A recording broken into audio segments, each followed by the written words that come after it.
The time is 6:15 p.m. This is the Sri Lanka Broadcasting Corporation.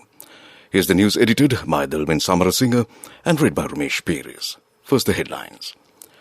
The health sector strike temporarily called off. The Public Utilities Commission says there will not be a power cut in near future. The Sri Lankan envoy in South Africa seeks support of South African countries at the UNHCR. The media minister assures to bring before law the suspects who attacked journalist Chamaditha's house. The governor of the central bank explains that limits have not been imposed on importing essential goods. In news overseas, thousands of Australian nurses go on strike as COVID cases mount. And in sports, Australia wins the T20 series against Sri Lanka. And now the local news in detail. The health sector trade unions currently on strike have decided to temporarily call off their strike for 14 days from tomorrow morning. Co-convener of the Federation of Health Professionals, Ravi Kumudesh, said that all 18 trade unions have decided to temporarily call off the strike from tomorrow. The strike launched by several health sector trade unions continued for the ninth day today, causing severe hardships to patients. The chairman of the Public Utilities Commission, Janaka Ratnayaka, says that there will not be a power cut in the near future. He said that the measures taken by the Commission have led to the situation. The High Commissioner of Sri Lanka to South Africa, Sirisena Amarasekara, held several meetings with government officials of South Africa and envoys of countries accredited to South Africa. It was to discuss the achievements made by Sri Lanka in matters on human rights, focusing on the upcoming UNHCR sessions. High Commissioner Amarasekara emphasized the importance of a domestic mechanism to resolve internal conflicts within the domestic socio-political environment rather than an imposed mechanism by external parties. He stated that the involvement of the external parties further complicates ethnic issues rather than resolving them. The government of Sri Lanka has the authority, wish and capacity to resolve it. The High Commissioner further stated that after the conflict, the government of Sri Lanka has done almost everything possible to provide relief to affected people. He said that if these international parties are genuinely interested in the issues of the Tamil community in Sri Lanka, they should support the government in its effort to provide relief to the affected. Electronic Broadcasters Guild has expressed its regret over the attack on veteran journalist Chamaditha Samaravikrama's house. It has pointed out the attack does not suit a civilized society's right to information. The Guild has thanked Media Minister Dallas Alahaperuma for looking into the incident as soon as it was heard. Convener of the Guild, Nuan Dienage, said that they would constantly pay attention to see whether investigations are conducted properly and independently. The governor of the central bank, Ajit Nimad Cabral, says that except for vehicles and gold, other goods have not been banned or controlled from importing. He said that anyone can import essential goods without any issues. He mentioned this while explaining the decision taken by the licensed banks to bear a part of import bills. This news broadcast comes to you from the Sri Lanka Broadcasting Corporation. Continuing with more local news, Speaker Honourable Mahinda Yapa Abhiwardena endorsed the Certificate on Mahapula Higher Education Scholarship Trust Fund Amendment Bill yesterday. The bill was taken up for debate in Parliament on the 8th and was passed with amendments. Accordingly, the Mahapula Higher Education Scholarship Trust Fund Amendment Act came to effect from yesterday. The central bank says funding amounting to $111.5 million have been raised through direct issuance of Sri Lanka development bonds from 1st of January to 15th February 2022. The investments in SLBCs during the above period were spread across maturities ranging from 3 to 5 months, for 5 years rather, attracting large volumes as well as small investors. The Supreme Court today granted leave to proceed with a fundamental rights petition filed challenging the decision of the Cabinet of Ministers to allow former President Maithripala Sirisena's continuous use of the residence at Paget Road.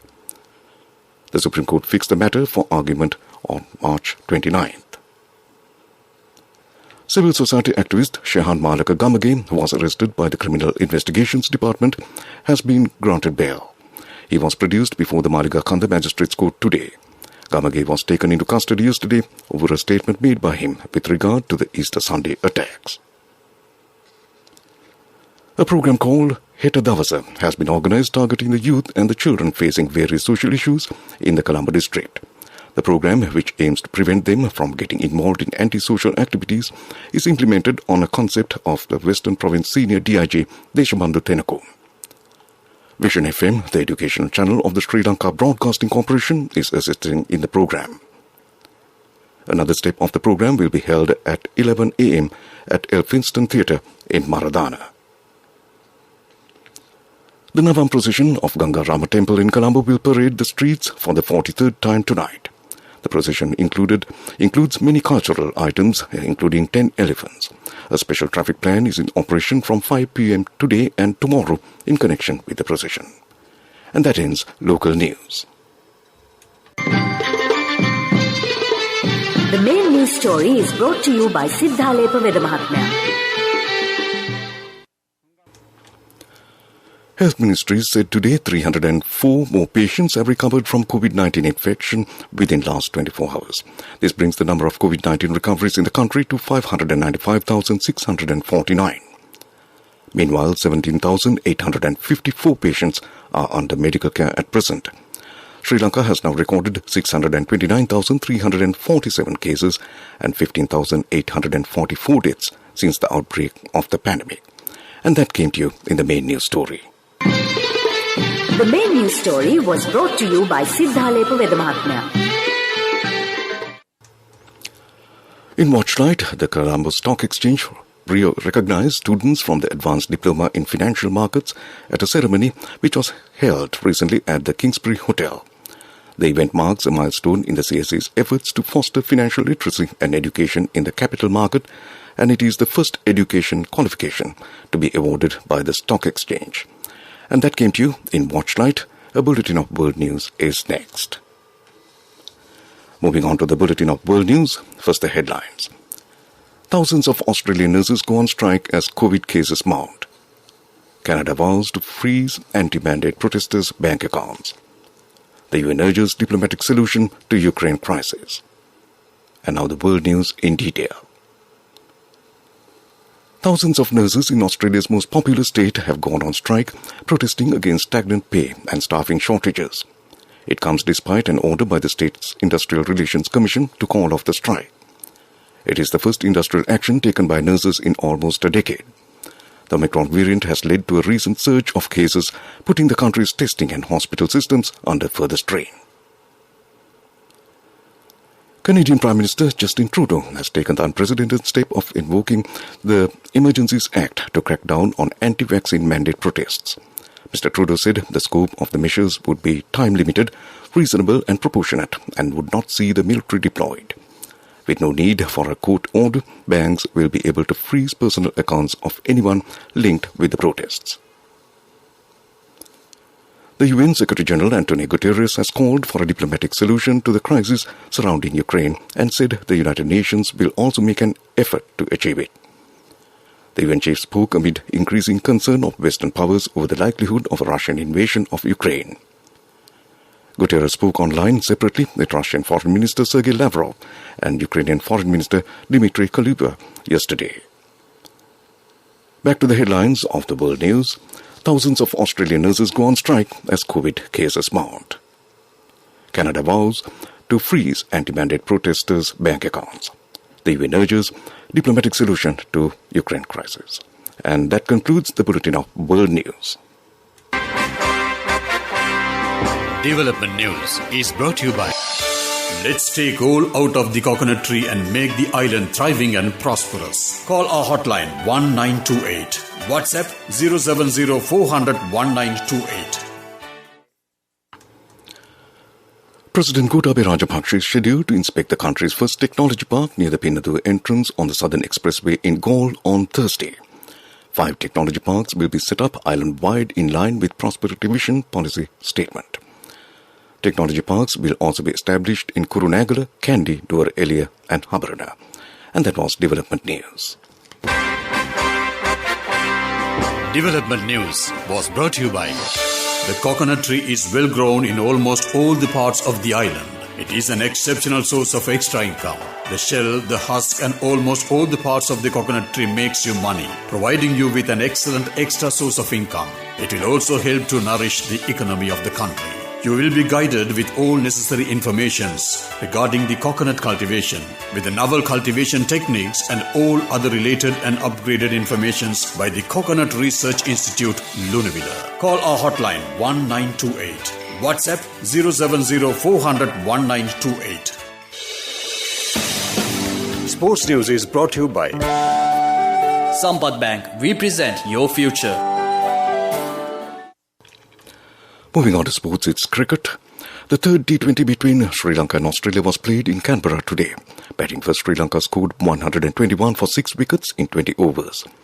In reply, Australia scored 124 for 4 wickets in 16.5 overs. Accordingly, Australia won the match by 6 wickets and also won the 5-match series. In other sports news, Winter Olympics. The International Olympic Committee's Denis Oswald told reporters Russian figure skater Kamila Valieva has argued her positive drug test was due to contamination with her granddad's medicine, an Olympic official says. The 15-year-old failed a test but is being allowed to compete at Beijing 2022 after a court ruled yesterday that a provisional suspension should not be reimposed. Finally, in tennis, Novak Djokovic has said that he would rather miss out on future tennis trophies than being forced to get a COVID vaccine. Speaking exclusively to the BBC, he said he should not be associated with the anti-vax movement, but supported an individual's right to choose. And that was Sports News.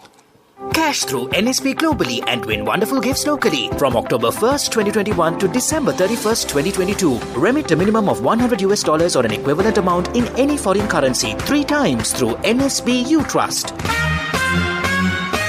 Business News, sponsored by National Savings Bank, the safest place for your money. In business news, Asset Line Leasing Company Limited recently introduced several projects as part of its efforts to further develop its operations in the Northern Province. Asset Line has built its brand and reputation as providing funding and financial assistance to the less affluent economic classes, entrepreneurs as well as small and medium enterprises. And that's business news. Business News, sponsored by Cash through NSP globally and win wonderful gifts locally. Will you be the lucky winner of the NSP Golden Jubilee? 50 gold sovereigns for the top prize winner of the NSP Golden Jubilee. Scooters for the 10 second prize winners. iPhones for the 10 third prize winners. Mountain bikes for the 29 fourth prize winners. From October 1st, 2021 to December 31st, 2022. Remit a minimum of $100 or an equivalent amount in any foreign currency 3 times through NSB U Trust. Economic news, courtesy of... I bought my daughter a laptop for her work by managing my finances. Whatever the expenses may be, I can't afford to miss out on life's special moments like her birthday or our anniversary. So you need to invest to make your family's future flourish. Saving money isn't easy when you have responsibilities. That's why we promise to give you the best returns and guarantee on your investment. LOLC Finance Fixed Deposits. Maximize your savings. LOLC Finance PLC, incorporated on the 13th of December 2001, is rated SLA stable by ICRA Lanka Limited and is licensed by the Monetary Board of the Central Bank of Sri Lanka under the Finance Business Act No. 42 of 2011. According to the Producer Price Index measured by the Census and Statistics Department, Sri Lanka's producer prices has increased by 16.6% from a year ago. Meanwhile, the monthly producer prices rose by 2.5% in December from 2.6% in November, reflecting some easing price pressures in the next few months. And that was economic news. The weather report is next.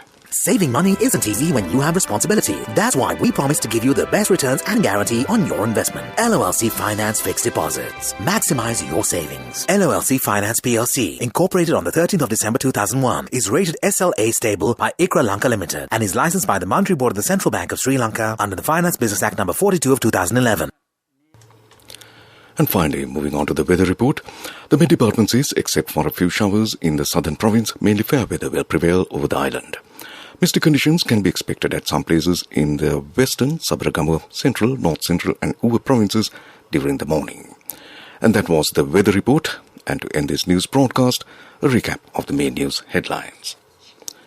The health sector strike temporarily called off. The Public Utilities Commission says there will not be a power cut in near future. The Sri Lankan envoy in South Africa seeks support of South African countries at the UNHCR. The media minister assures to bring before the law the suspects who attacked journalists Chandita's house. The governor of the central bank explains that limits have not been imposed on importing essential goods. In news overseas, thousands of Australian nurses go on strike as COVID cases mount. In sports, Australia wins the T20 series against Sri Lanka. And with that, we conclude this news broadcast from the Sri Lanka Broadcasting Corporation.